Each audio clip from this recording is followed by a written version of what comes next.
We are live. Good afternoon. My name is Sarina Jain, creator of Masala, Bhangra, and welcome to the Sarina Jain Show.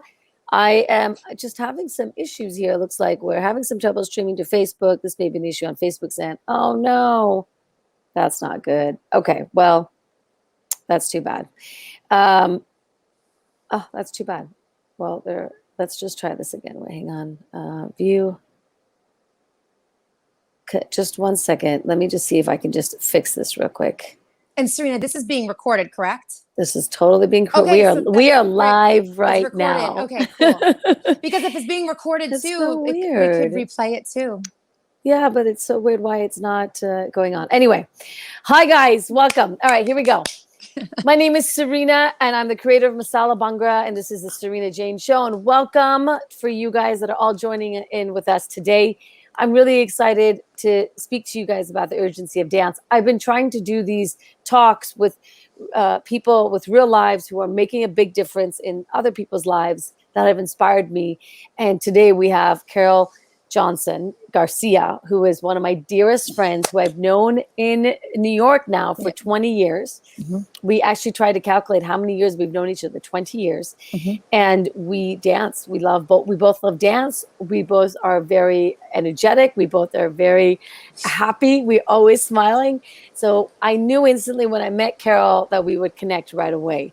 Welcome to my show, Miss Carol. Thank you so much, Sarina, for having me. Miss Jain, as you're known at the Marymount School of New York. So if you have anybody from Marymount, a shout out to the Marymount School. Because Miss Jain is a huge friend of Marymount, has come to Marymount and danced with the girls. And everyone at Marymount just adores Sarina. And and for me, going back to our first connection in dance, it's the 13th Street Crunch Dance Studio, because you would always teach Monday evening until 8:30. I think you did 2 or 3 classes or 5 or whatever in a row. Mm-hmm. Yeah. And then I would come in at 8:30 and do the Broadway dance series, but we would always pass. And just from that, passing in a studio, I think our relationship just grew from there. And then I was going back through just pictures and memories from Chicago, We've done so much together. We've done so many events in New York City together. Yep. We've done so many media appearances together. And then we've done quite a few events outside of our New York City, right? Chicago, even Florida, Miami. We've done these Self magazine workout in the park. So if you are chiming in, if you have been to one of the Self magazine workout in the parks, I would love to, share, talk to us, guys. We're here to share with you our joy for dance. And then we want to hear from you guys, what is it that you love about dance and how has it impacted you? And I think, Sarina, at those events, so we see the power of dance being in front of, thousands, and the joy that just hits you like a tidal wave. Yeah. And I think, so this is something that I think we all know what a difference we feel after we move. It's dance, but it could be any kind of movement. Like when you move your body, you change your nervous system, right? 100%. And you feel better and your energy just changes. And I think just going back to these events, and then I'm also just kind of reflecting back over this past year and this whole urgency of dance. I think we've always needed dance. This is a thing that is always true, but I think specifically this last year and the collective global trauma that we still are experiencing in a pandemic, when we move, we saw so much healing that happened from moving together and connecting. And then being on the Zoom universe, everyone was able to really show themselves through dance, teachers and choreographers. But that connection, I think, made that urgency go up. It just went up in such a huge way. And well, so let's go back down a little bit of a memory lane real quick. So, you've been so the way Carol and I know each other is because we obviously, as she said, taught at Crunch Gym, and we both taught dance. So I would teach a slew of classes. This is Tuesday nights or Monday nights. Yeah. Monday nights we would teach, and then Carol would come after me, and we'd always chat this, that, the other, and then somehow what I remember is then we started hanging out, and then we would just really got to know each other when we would do these events together with Crunch Gym. So a big shout out to Crunch Gym. Yes. Here in New York City, right? And then we've been then we've traveled together for fun. Even we've gone to a few weddings. We've just been, each other's side, side by side, like just going together and pursuing what we love. And one thing that I just want to say to you, in the 20 years I have known you here in New York, you're one of the first people that I've ever met. And I really want to tell you this and acknowledge you and let you know that you're probably one of the first people I've ever met that has ever supported me since day one that I came to New York, and still today. The joy that whenever you see me do something, and whenever you see even the smallest thing, you make me feel like $1 million.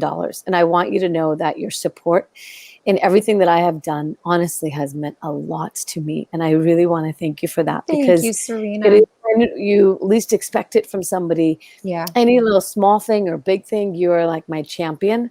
And I just want you to know that I am so grateful to you for that. Thank so you.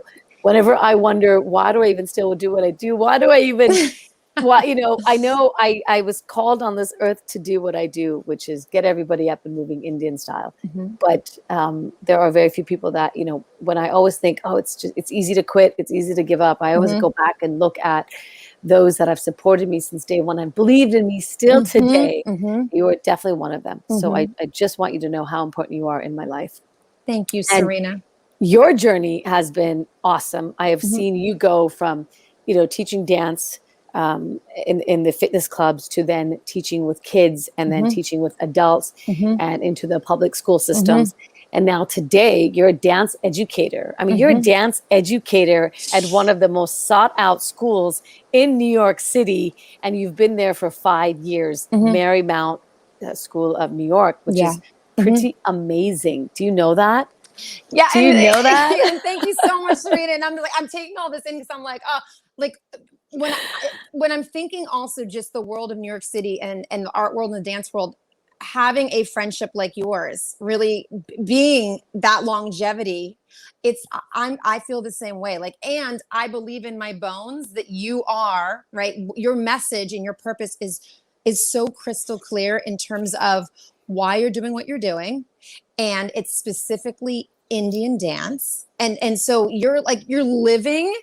That's why I get so excited about. I'm like every time I'm like ready with my leggings on. I'm like, are we gonna dance? Like every time I see Sarina, I want to dance, and we dance, and that's why I bring you in to teach as often as possible to kids, because I think children being exposed to dance just as part of their education, not as like an extra thing that's like a special token thing. It's something that is part of their education. There's science and reading and writing and dance and art. And I think bringing you in and having them learn who you are, they're learning this is how you can also not just I'm learning Indian dance, we're in Bollywood and Miss Jain is amazing. They're also seeing a woman who is taking a passion that she had, and she created her life and who she is around something she loves. So that's an example, I think, for little girls to say,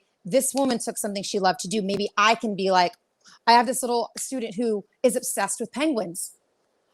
This little girl is probably going to grow up to be like a penguin specialist and, have like a TV show about penguins. But like, I think this message within education is you can take something that you deeply love and just, educate people on it and educate people, but also just be like, I'm going to do this every day. And I love it so much. And I think that's why you were saying all these, like, I literally was like tearing up and I was about to just like completely lose it when I do see you. And I am one of your biggest fans and champions, because it's just so crystal clear what you're about, and why you're about it. And I think having you in this world, as you're a dance educator too, right? Because you're educating, little ones, adults, the entire, I think any age. I'm hoping that when I'm like 105, I am taking Masala Bhangra from you, because anyone can do Masala Bhangra. And I hope that when we do hit 105, we both are doing it together. Yeah. Yeah, but that's another urgency of dance. Like I think moving and dancing, it moves all that stuck energy out of, it's not just like a stress reliever and it helps with anxiety. It does all this, but it like moves your body in a way that it keeps it young and it keeps regenerating itself when you're moving and you get the energy, you know, that energy out. So one anyway, of the biggest things that I've seen that really just to help all big time is just now having 2 kids, right? Constantly being stressed out about the kids, and they're dealing with so many different personalities at home. What a whole different world. So sometimes I've also seen turning on music and just sort of letting everyone let loose and let everyone finding their rhythm, and just even putting music on for 20 minutes just so we can bounce up and down certainly does change the mood, at least temporary, right? It changes the mood. It won't fix things, but when you dance, it's not going to fix things, but it can though, right? Because it just allows you to calm down inside and then have you see things differently or approach things differently, right? Absolutely. Wouldn't you agree? And it's a reset. It gets, so whatever's happening, the chaos with how old are they? They're 2 and 4. Okay, so 2 and 4, whatever that is that's going on, you put the music on and they start to move, they immediately get out of their head. So say they want the same toy, or whatever's going on between sisters, you put the music on, you start to move, they will get out of their head, they will go into their body. And that's the wiping clean of a reset of what movement does for everyone. Right. And it's not going to solve it, but for a moment you're like, okay, clear, this whole, like, even taking a deep breath in, deep breath out. Okay. You're clearing your mind. You're, taking a fresh start. That's what that putting on a song can do. So Carol, when you have become now a dance educator at one of the sought out schools in New York, okay, Marymount, what does that mean? Educate us on what is a dance educator? What do you do with your kids for the whole school year? So that's actually a really great question, because my journey started way back. My first memory of movement was like jazzercise or like gymnastics. And I think when you are, at least in my experience, art or any form of art, you don't grow up and do that thing. At least in my family, and I think a lot of families that might be true. So, but what happened to me is a life-changing event happened where I was in a really serious, almost near-death car accident where I was in a wheelchair and I had to learn how to walk again. And for a year, I had to be super still. Wow. And think about what I really wanted to do and what I loved to do. And what I loved to do was dance and move. And I started teaching when I was 19. I'm giving another shout out to Center Dance. Center Dance Studio in State College, Pennsylvania is where I started. That's where I first learned how to dance. But then I taught there my first Tiny Tapper class when I was 19. Wow. And then, but I never connected the dots until I was able to be super still for that year, learned how to walk again, was in like a rehab facility. I was so lucky. And then I moved to New York and I went to NYU in dance education, got my master's in dance education specifically, in order just to like dive into this world of education and dance. That's amazing. And from there, that's what you talk about. What does that mean? What is a dance educator? It's someone, and this is, and it aligns with who I am, believes that everyone can dance. Everyone should be dancing. It's not like this elitist, like you only dance if you're super good and you think you're going to go on to be in a company. It's every child is experiencing dance for the sake of it. You're a humanity. Like it's this beautiful thing to experience. And that was goodness. Probably right around the time I met you is when I was finishing up at NYU and then dove right into Crunch, and just like that amazing journey that I took with Crunch and all the different styles of dance that I taught through Crunch, which I loved. And then I got an itch about a year ago that I was like, what else can I do? What else can I do with dance education? Where else can I go in this dance universe? And that's when I was like, you know what? Teachers College, Columbia University has this new doctorate in dance education. And so I was like, let me just apply, because let's see what happens. And so I got into that program and I've been doing that for about a year, and it's giving me this whole next level of meeting people in a community that's all about like advocating for dance education and putting dance in all the schools and making dance a priority and really showing the world the benefits of dance. So dance educator is someone who I go in out the gate, September, I'm already planning. Like I'm taking inspiration from the movie In the Heights. There's this great scene where they're like, what are you learning in your Hispanic Heritage Month? And they like lift off like Cheetah, Rita, Anita, like they go through all these names. And I'm taking inspiration from that scene. And all of those women that they listed, all those Latin women, and some of them, I don't even know because I wasn't educated with these women. I want to go through and know all of them inside and out and then maybe create a dance about it. So dance educator, meaning you're taking content from life or you're taking inspiration from your students and you are creating dance. So what you asked, what do I do? How do I map out my year? I look at like what's relevant. So we're going into the Latinx months, which is September and October. So it's all things Latin dance, like, and learning about, I typically do merengue and salsa because the age group I'm specifically in the younger ones. So we do those dances.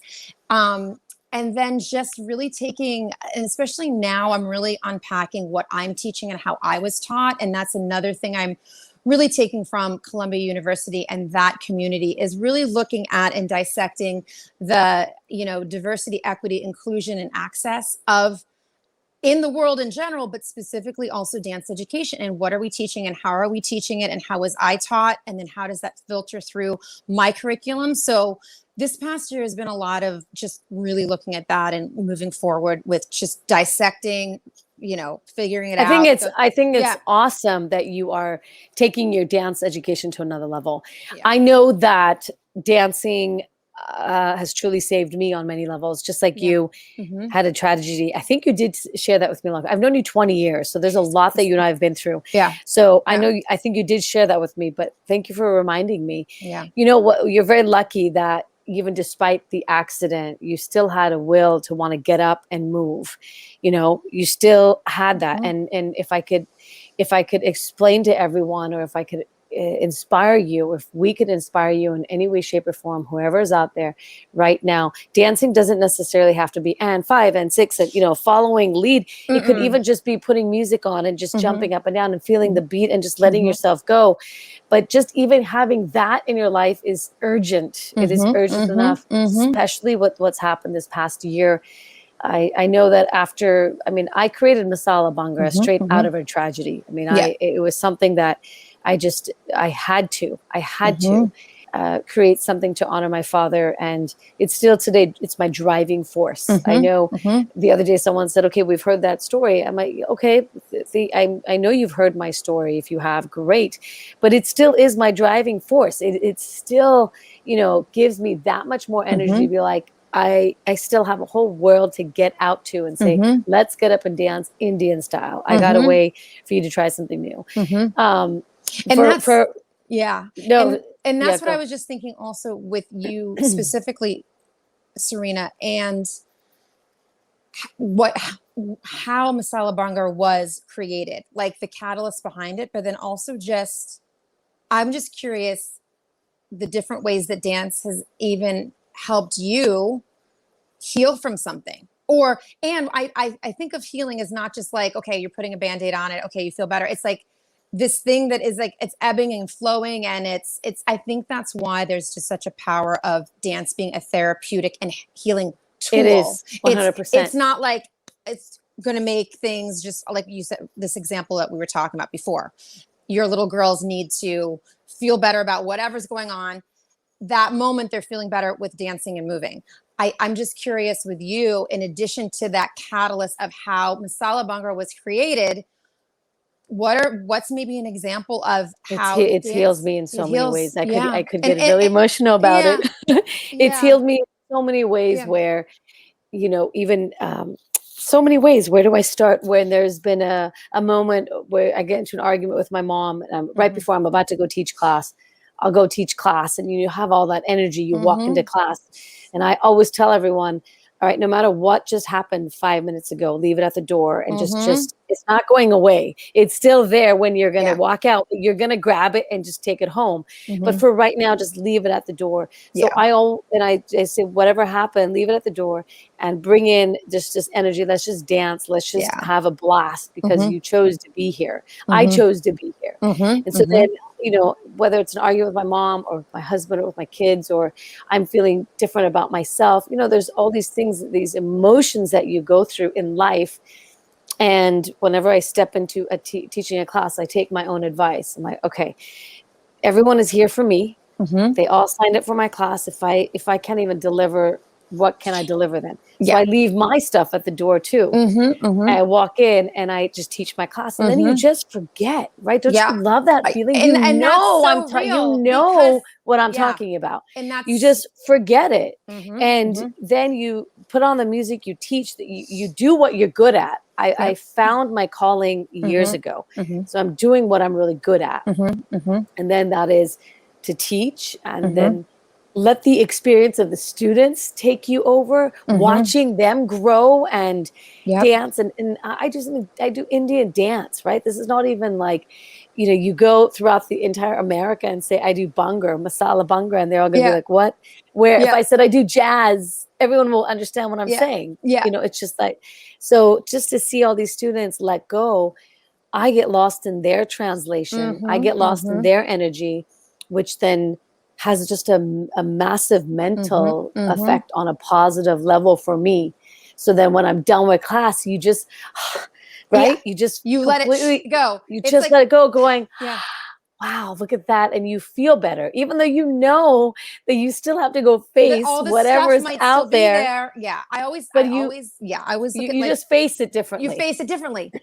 I'm always thinking of my two little pups, Max and Mila, and animals do this all the time. I don't think it's just dogs. I see versions of this. They do the shakeout thing where they shake their whole body and all that energy just like leaves. It's that same. And when you were talking about you as a teacher entering the class and that collective experience with your students, I was thinking of what a beautiful collective healing experience that is as a class. All this to say it's like 50 people and you moving together. How many different stories are in that room? Oh my God. Yes. So it's not just me. It's right. There are others. And so when you hear someone come in, for example, right now, Adele just said, dancing saved my life. My life. Absolutely, Adele. Yes. 100%, how it just even affects these students that are coming into your class.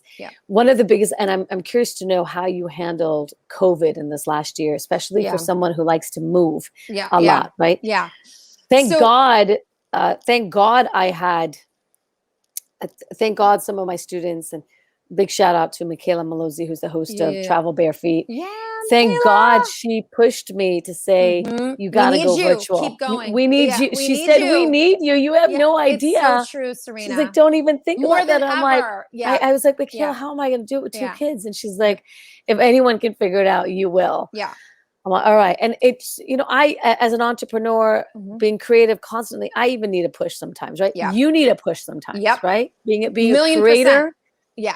Creators need pushes also, right? And Sarina, all your stuff, because as a dance educator in a school, and these are tools that dance educators use, so much of your stuff is also online. I've found, so when I'm teaching about Sarina Jain, right, I can find video of you and show the kids you dancing, and then like it might be just like a 32 count, like a little mini combo that we learn or whatever. So I think it's great too. Just, it's not only your live stuff, right? But you also have stuff that is like pre-recorded. So like anytime somebody needs a Sarina fix, they, you know what I mean? They can just like find it and then hit play. And then there we are, Yeah. But you were talking about this last year. I think that's this urgency. It's more than ever, but it's like a continuum for like just onward into the future. These kids. Okay. So I was teaching in person since last August, and we had masks on. We were super safe, kept the distance. The masks were on over Zoom, even like in the school, but over Zoom. We really figured it out. I think more than anything, really creative people like dancers, artists, whatever. This was like for them, we got this because we're constantly figuring stuff out. So I think having to figure out, how do you teach students that maybe they can't move too much because they want to be safe and not have like the heavy breathing, or they have a mask on, or whatever the limitations were. The limitations, we figured it out, and they still had the experience of moving, releasing, getting the anxiety out, getting the stress out. And a lot of schools, you know, that because of safety reasons, the students would have to be like, say, in the same room all day, learning the different subjects. The power of dance was even more important because getting them moving 100%. every once in a while. And then I even heard feedback from teachers that, like, not dance teachers, but like a math teacher, a science teacher, any kind of teacher, saying, if I can put some sort of movement into my lesson plans while I'm teaching them, let's just say geometry or so, whatever the subject was, right? Movement was a tool to help learn whatever that subject was along the way. And I think 100%. That's always the case, but I think especially in a highly stressful, a lot of unknowns, kids, they know stuff, they absorb stuff, they know, they feel everything that's going on in the world. So that movement and that dance that was happening throughout the day, within schools or on Zoom, even if the kids were at home, and there was definitely periods of time where this is lockdown, like we can't even go in masks, like whatever, there was all different situations. It was like at home, teaching at home, teaching in person, doing, a hybrid. It was all different combinations. But even when the kids were at home, such a release and such a joy. They hear the music, they see all of their friends on the screen. So it's a connection to be able to move with their friends.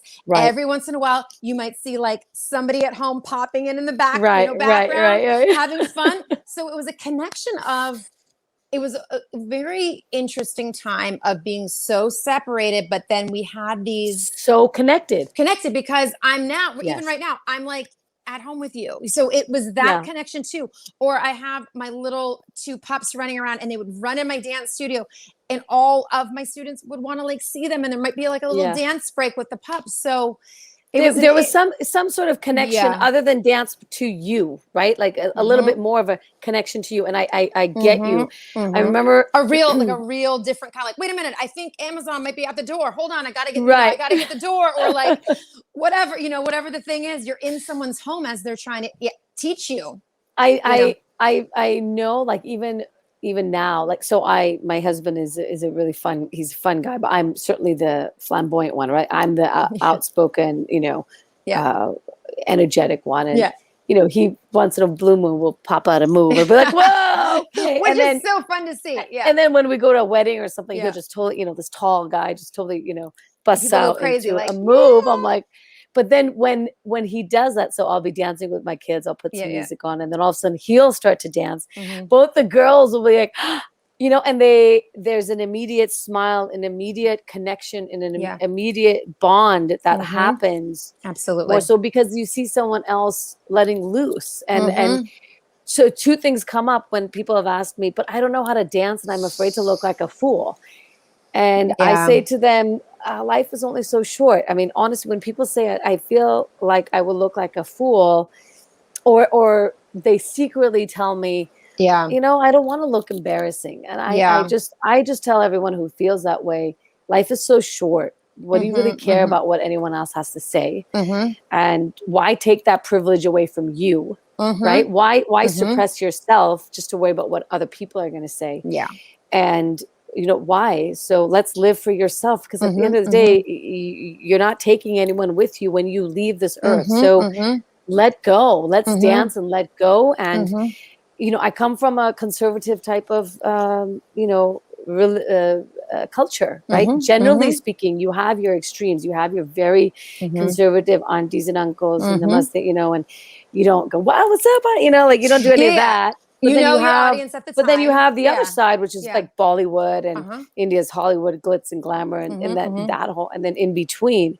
So it is the in between that I want to say to the aunties and uncles, it's okay to let loose. And I think with this younger generation and social media certainly being at the top of a lot of young people's game, a lot of people I have seen a lot of people let loose and let go and not worry about what other people have to say, what society has to say if I dance. I mean, we're talking about dance, for God's sake. We're not talking about, are you buying a home right now, or are you making an investment in $1 million? You're moving your body. It's you're moving your body, and that's okay. That's also, okay. that little piece of, you said, like, you might not really see that part of that person. That little part of that person is within everyone, even if they're just like, I'm not going to dance.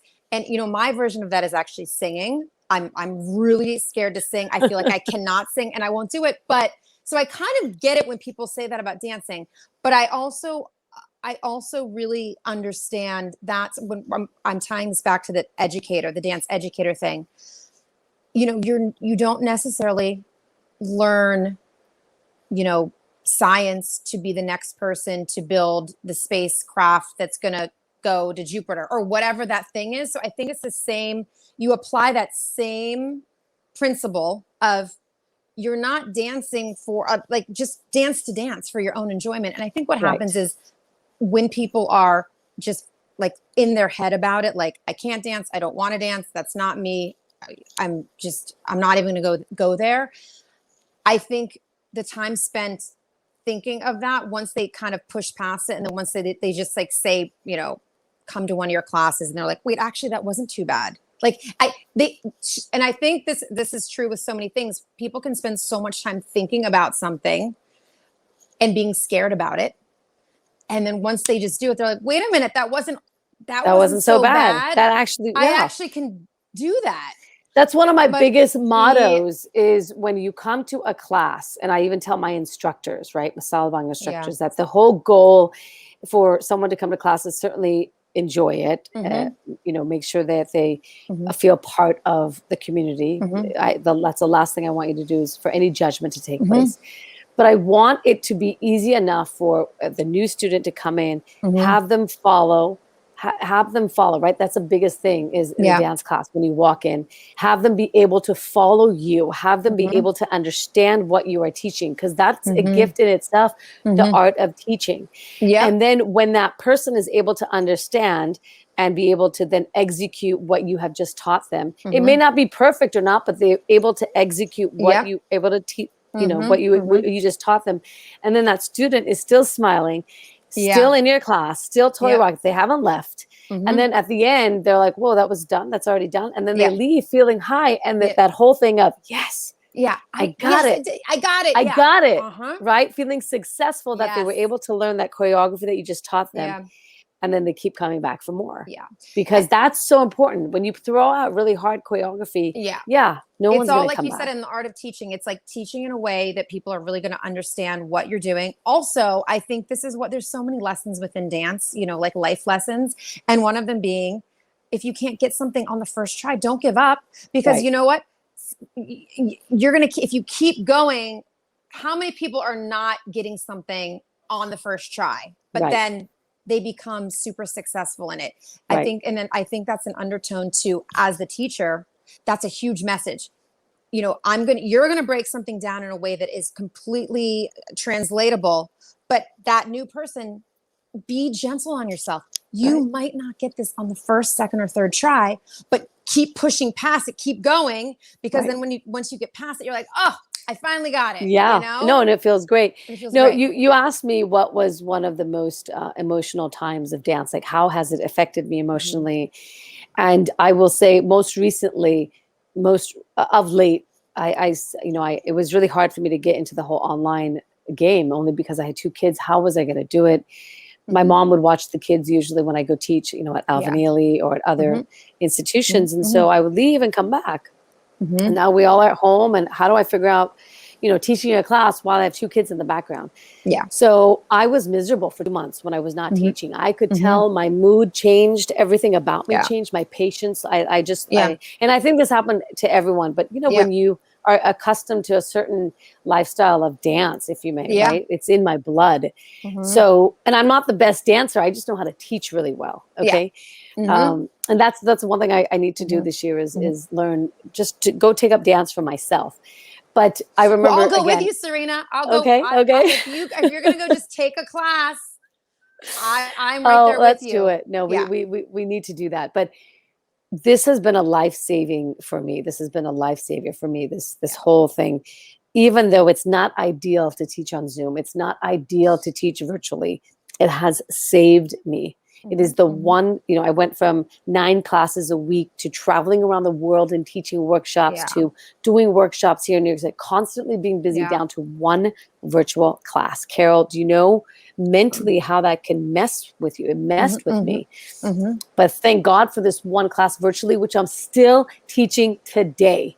Right? So talk about the urgency of dance. Like no matter how many people show up. So when I first started teaching, it was 50 people showed up. And I remember crying at that first class I did in June of 2020 virtually. Yeah. Because everyone was there ready to learn. And I was like, oh my God. Here we are. Like everyone said, we need this. This is part of our lives. You can't, thank God you came back. And I'm like, oh my God, I didn't go anywhere. I've been right here. Yeah. But I will never forget how much I cried that Saturday after class. I lost it because I was like, I just taught and it felt so great. I figured it out. Was it the best sound system? Was it the best, but microphone? you went for, exactly. No. Yeah. Now I'm so proud to say that, since June of 2020 up until today, like we still keep going. Every side I've been teaching, and it has been my godsend. And you've come to a few classes, right, on Saturday. But and the fact that you're still teaching even at school, right? Your school didn't, lucky for you, your school didn't shut down, so you were able to still teach. And thank God for that. Thank God. Yeah. Right. Because even I hear, for as much as just like exactly what you just said, for as much as I recognize how much the students needed it and needed to move. And when you're in that teacher mode too, like you're focused on that, but not realizing like the byproduct of, wait, I'm also moving with them. So that I'm getting the benefits too, of anxiety, stress, totally, all these things. It's also, so I also feel very fortunate. I got it to move through this, literally move through this with them. It's like, when you go teach, right? Like you're in person, like you can step aside and dictate and count, but in front of a virtual setting, I can't do that. I can't step aside and say, okay, you guys keep going. You have to be continuously moving. I have to. So that has been a whole different world for me altogether. And, and you would appreciate this when I say this, and I'm sure everyone out there who's listening in, if you teach dance, then you'll know what I'm talking about, is I've mastered the mirror teaching. Yeah, exactly. And that's also something within fitness. You have to mastered it. Yeah.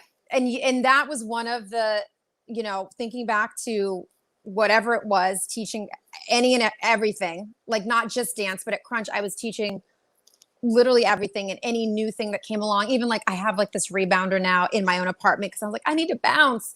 But when I'm facing you, I'm like, okay, everyone, let's go to your right. Right. Right. It's so ingrained to flip it. But you have to master all the different ways you're teaching, and right and left and mirroring and camera angles and look at my feet and look at my head and look at my Yeah.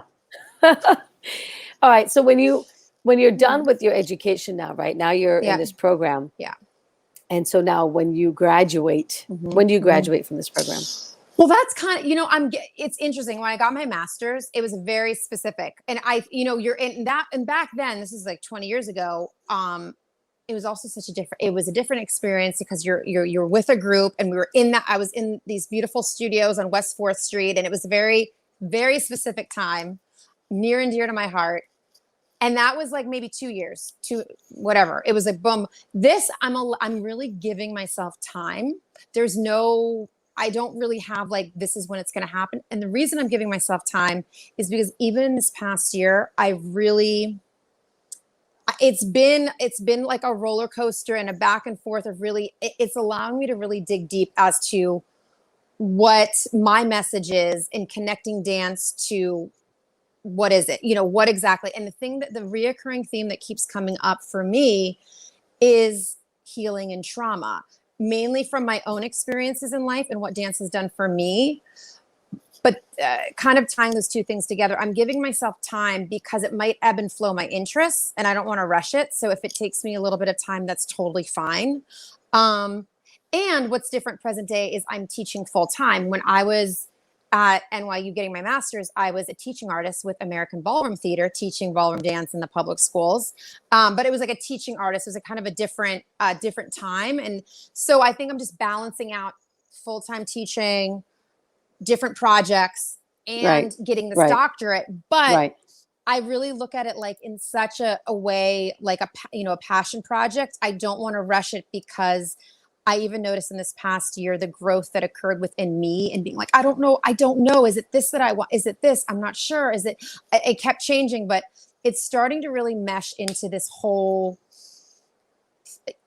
healing and trauma and dance as a therapeutic tool, specifically with children. So as that's like gelling, I'm allowing that kind of time to go on. And simultaneously things might happen. So in terms of an end game, there's not so much one. Whereas when I was getting my master's, it was like I was student teaching, and I was student teaching elementary, and then high school. And then I started working at the Frank Sinatra School of the Arts. So like, it was a very clear, like, I graduated from the program, and then I went into full-time teaching at Frank Sinatra School of the Arts. Whereas this is a little bit more of like a process, and things might happen along the journey, that ideas I have, and so it's a little bit different and interesting. What's amazing about you is as I'm listening to you talk right now, right? Mm-hmm. I know exactly why it is that you and I still connect today. And that is, correct me if I'm wrong, but that is because you are still very passionate about dance, and you're still very passionate about bringing dance to the people, and you're still passionate about teaching dance to people, right? Whether it be kids, adults, you're still very passionate about that, and you have pivoted in ways to find different avenues to bring that and make that happen. And then you still are passionate about dance for yourself, and that I completely get that. Like, I'm very passionate about Masala. Bhangra has gone from a fitness aerobic, let's lose weight with Masala Bhangra. Yes, it's there for sure. But then through a journey of let me bring positive light into your life. Let me bring positive energy into your life through my workshops, through the different events that we do, through the different programs that we do. And I've brought people together to perform.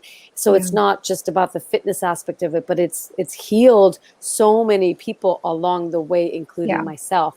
And I just had an aha moment listening to you, when I'm like, no wonder she gets me and I get her on such a high level. Like, it's not even like I totally get her, but like on a very high level of that we keep coming back to it. Yeah. She's still passionate about it. And I salute you for that. Because it's been 20 years later that you're still teaching. You've been teaching a lot more than that. I know that, but it's still 20 years later that you're still teaching, and you're still passionate about that. How often do you meet people that are still passionate about what they do years later? Isn't that amazing? Well, it's amazing. And I'm thinking what you're saying, this is why we keep, like, we're like, oh my goodness, it's like in New York City, it's so rare to, there's so many different lifetimes that can happen. But this is the baseline. And I'm also thinking, you were asking me, I am going to be needing to get information from you. I know you invited me here today, which thank you so much. And I love being here. I'm on the Masala Bhangra show, but I might also need to interview you, like down the road, not in the near future, but down the road, because I really see myself being like, I want to interview people on how dance has healed them, or someone like you. Dance has healed you, but then you've also created something from that, which is an entire dance program that is global. Like, you're in all these different countries, 12 different countries, and right?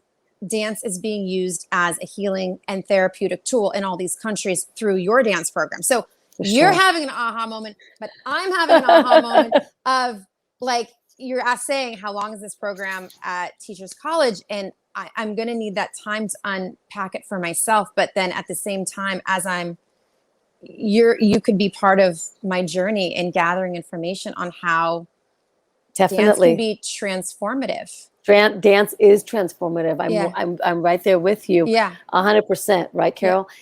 That is why it is so urgent to dance. And I'm hoping, I really am hoping that after this, whoever's out there listening to us right now, if you want to get in touch with Carol, see what she's done. I mean, she's a phenomenal dancer, and then on top of that, a dance educator.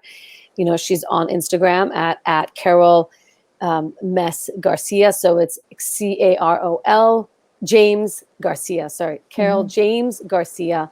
I'm on Instagram at Sarina Jain, at Masala Bhangra. For sure, you know, reach out to Carol if you want to pick her brain on, you know, all sort of dance forms that she is a pro at. Yeah, absolutely. And I also, Sarina, put my, I don't know if it's showing up, but I put my Gmail, carolgarciadance@gmail.com. Feel free to email me. Email me, ask me questions. I would love to just connect and talk about dance. Carol Garcia Dance at gmail.com. Perfect. Carol Garcia Dance at gmail.com. Yeah. Absolutely.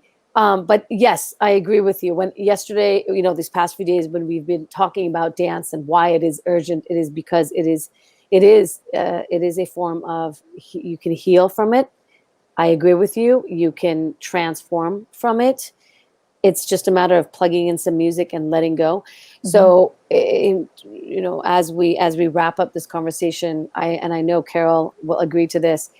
If you can put on music every day for 20 minutes, just 20 minutes, and just take a break from everything that you're doing, grab your kids, grab your dog, grab whatever, grab your husband, like grab your boyfriend, girlfriend, whatever, put music on for 20 minutes and just dance.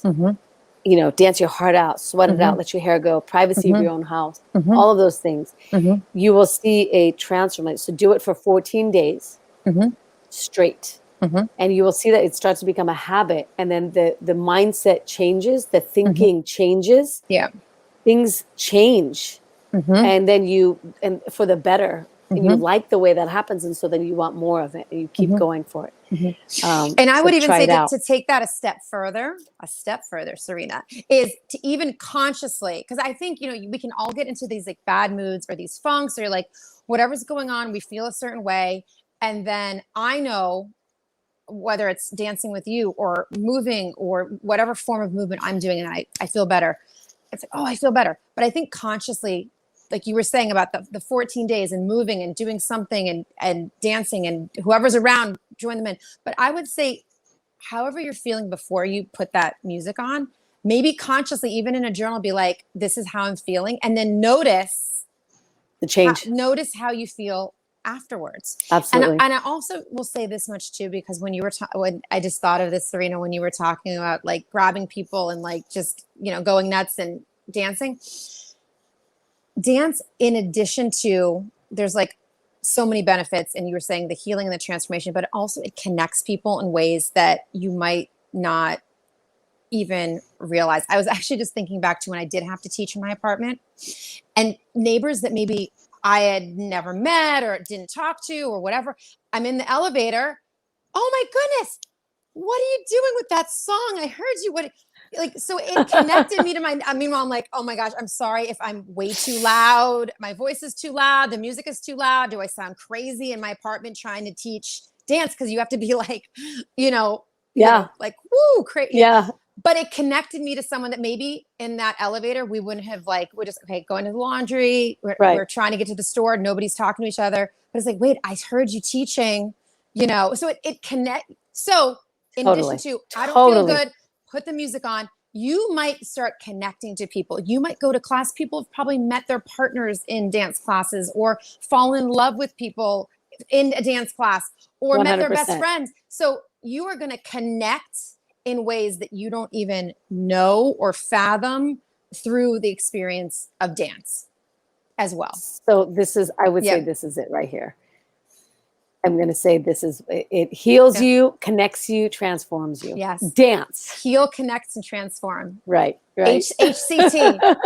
HCT, something. Sarina Jain. We'll come up with some acronym That's for it. And it's urgent because I think that's, if I could just have a takeaway, it's like, throw out the whole, I don't dance, I'm not good at dance, that's not for me. It's not an elitist thing. It's not for only special people to do. Everyone, if you can walk, you can dance. I think, I don't even know who said that. but you just move and feel the power of it, the collective power of it. So I wish everyone just to move, and that is exactly what I wish for too. Yeah. Listen, I want to thank you so much for taking the time out of your busy day to chat with me. I'm really excited because I'm hoping that whoever sees this and whoever hears this is going to be able to connect in some way, shape, or form, and share with us your thoughts, please. If it's whether it's through Masala Bhangra or through some other kind of dance, how it has helped you, we would love to hear from you. In the meantime, I always say stay fit and keep smiling. I'm sure Kale will say keep on dancing. It's urgent. And a Bali ballet, Sarina. We got to get a Bali ballet. Bali ballet. Thank you so much, Sarina, for having me. Absolutely. Such a pleasure. Lots of love to you. Lots of love. Thanks, Sarina. Bye. See ya. Thanks so much for tuning in. I'll see you guys next time. Bye.